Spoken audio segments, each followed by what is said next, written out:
Ghost Story, The Dead Returns. Mr. and Mrs. Pham had always lived in the city, but before Mr. Pham retired, they decided to move to the countryside to enjoy the fresh air and the tranquility essential for their old age. They bought a charming piece of land on a hillside, and as soon as they moved in, Mrs. Pham's first task was to plant a vegetable garden with all their favorite greens. With a lush vegetable garden, they only needed to buy a few groceries and some odds and ends each week to live comfortably. One day, while working in the garden, Mrs. Pham felt as if someone was watching her. Looking up, she saw a frail-looking teenage boy with deep-set eyes staring at her. He was wearing old jeans and was barefoot. She waved, but the boy remained motionless. She thought perhaps he was too weak to wave back. The boy was so thin that she could count his ribs. After observing her for a few minutes, he turned and quickly disappeared behind the dense bushes. 2 days later, he returned with a woman around 40 years old, also poorly dressed and haggard.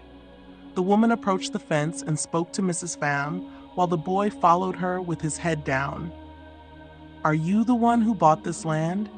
"Yes, I am. Do you need my help with something?" The woman spoke firmly. "I came to see if I could help you. This is Man, my son. He is very good at working and very strong despite his frail appearance. If you need, he can help you with gardening and any other tasks you might have. We only ask for 5,000 viandan a day." Mrs. Pham was about to refuse because she didn't want any help. She actually enjoyed working alone in the fresh air. However, seeing the boy's frail condition, with his limp arms and hollow eyes, she hesitated. "Your son looks very young, and he doesn't seem very healthy." The woman interrupted, raising her hand. "This year, he is 16, though he looks younger than his age. As I mentioned, he is very strong despite his frail appearance. I assure you, you will have no complaints. Man is an excellent worker. 5,000 dong a day is nothing for you, and I think if you let him help you, he will have a chance to eat properly." Thinking this, Mrs. Pham responded, "All right, Man can come here every day at 10 in the morning and leave at 5 in the afternoon. I will also provide him with lunch." She then turned to the boy. "How about that, Man? Does that work for you?"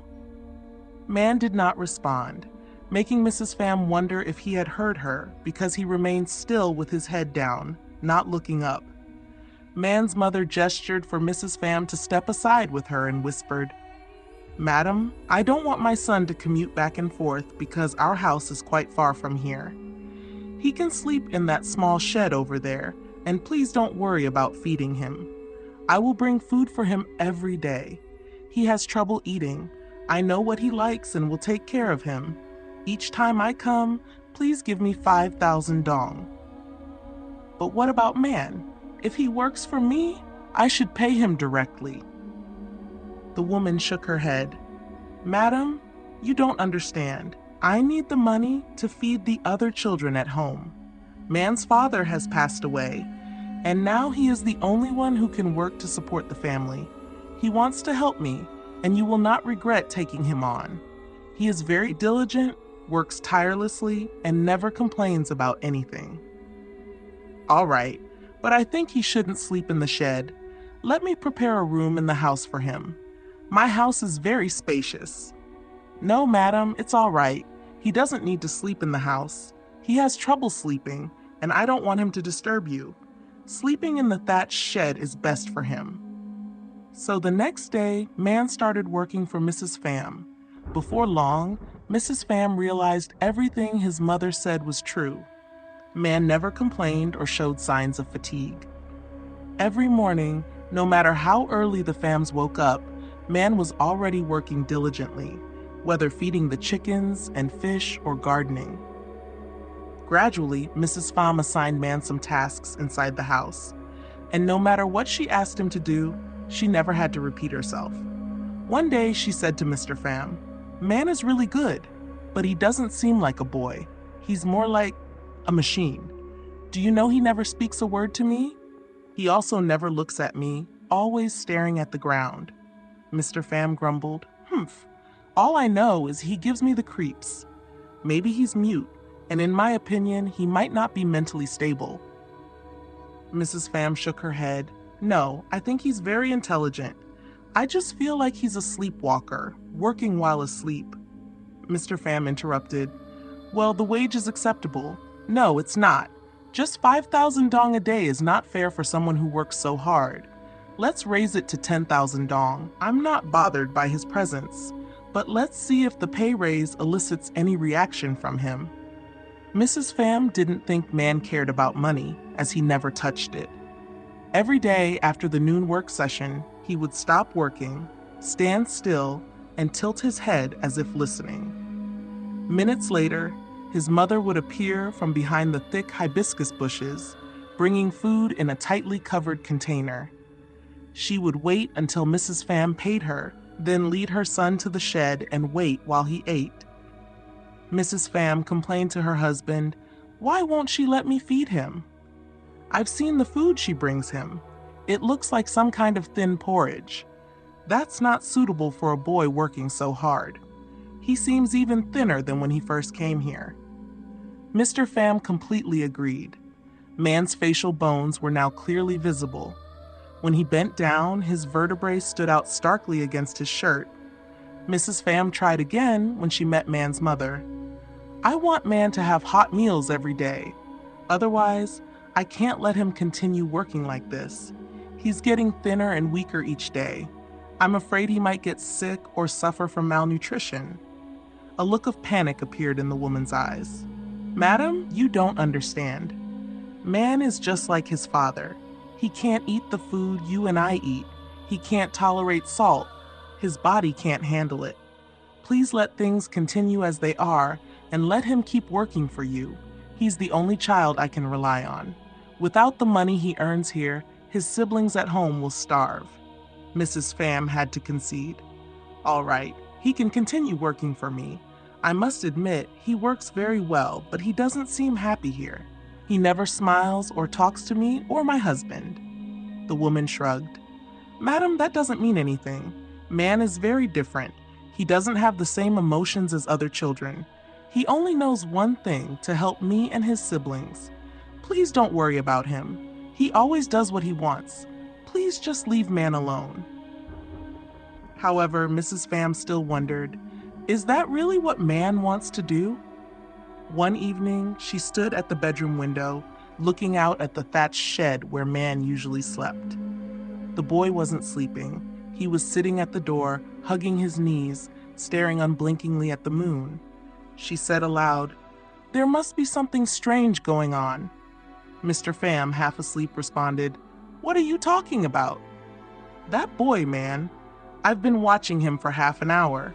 He's sitting still like a statue. With all the work he does during the day, he should have been asleep long ago. But no, he's still sitting out there, hugging his knees." Yawning, Mr. Pham walked over to his wife. "I should have told you this long ago. I see him sitting there all night. As far as I know, he never sleeps. To be honest with you, I find this boy very eerie, but really, he doesn't bother anyone." Mrs. Pham didn't reply, but was well aware that Man had been causing her much concern. The next morning, the boy's appearance filled her with unease. Man's once pale skin had turned sallow and shiny. His forehead and cheekbones seemed more prominent. She was even more worried when she noticed Man moving more slowly and looking more tired than usual. She asked, "Man, are you feeling unwell?" Man didn't respond, silently bowing his head as he walked past her. Feeling uneasy, Mrs. Pham spoke to her husband. "Look at him. I think he's sick. He moves like an old man." Mr. Pham watched Man cutting grass sluggishly. "You're right. Why is his skin so dark in some places? I don't know, but one thing is certain. He is severely malnourished. I don't care what his mother says. I'm going to prepare some nutritious food for him. Tomorrow, we'll take him to see a doctor in town." Believing that Man lacked protein, Mrs. Pham made a hearty soup with potatoes, carrots, pork ribs, and eggs, along with a glass of fresh milk and a sweet cake. She called man in, led him to the dining room, and said kindly, "Sit down, dear. I've prepared a special meal for you because today marks 3 months since you started working for me. It's a special occasion for you." Man took a bite, then another. He chewed the pork ribs slowly before swallowing.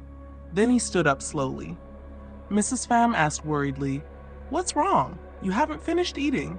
Where are you going?" But man had already walked out. Mrs. Pham rushed to open the door. Man was striding towards the line of trees surrounding the property with long steps. Mrs. Pham called out loudly, but man didn't look back. Mr. Pham held his wife's hand. "Just leave him be. He probably wants to go home. Maybe his mother was right. You shouldn't have given him that food." That night, Mrs. Pham tossed and turned, unable to sleep. The next morning, she woke at dawn and paced the garden. As she feared, man had not returned. However, just before noon, his mother arrived, marching straight up to Mrs. Pham with a hardened expression. "You did it, didn't you? You fed him after I told you not to. What did you give him to eat?" I gave him potato soup and fresh milk, things man needs," Mrs. Pham replied. The woman groaned. "Potato soup? Oh my God! You gave him salt!" Then she screeched, "Are you insane? Why couldn't you leave him alone?" Mrs. Pham looked confused. "I'm very sorry if my food made man sick." Suddenly, Mrs. Pham's tone turned angry. "But he's so malnourished he's practically starving to death right in front of me. I couldn't ignore it. I will pay for his medical treatment and get a doctor to take care of him." The woman remained silent for a moment before speaking in a sorrowful tone. "Madam, please follow me and see what you've done to my son." The woman turned and led Mrs. Pham through the woods to the foot of a hill. After about half an hour, they arrived at a dilapidated hut where 3 children were sitting quietly outside the door. When Mrs. Pham stopped, the woman grabbed her hand and pulled her along.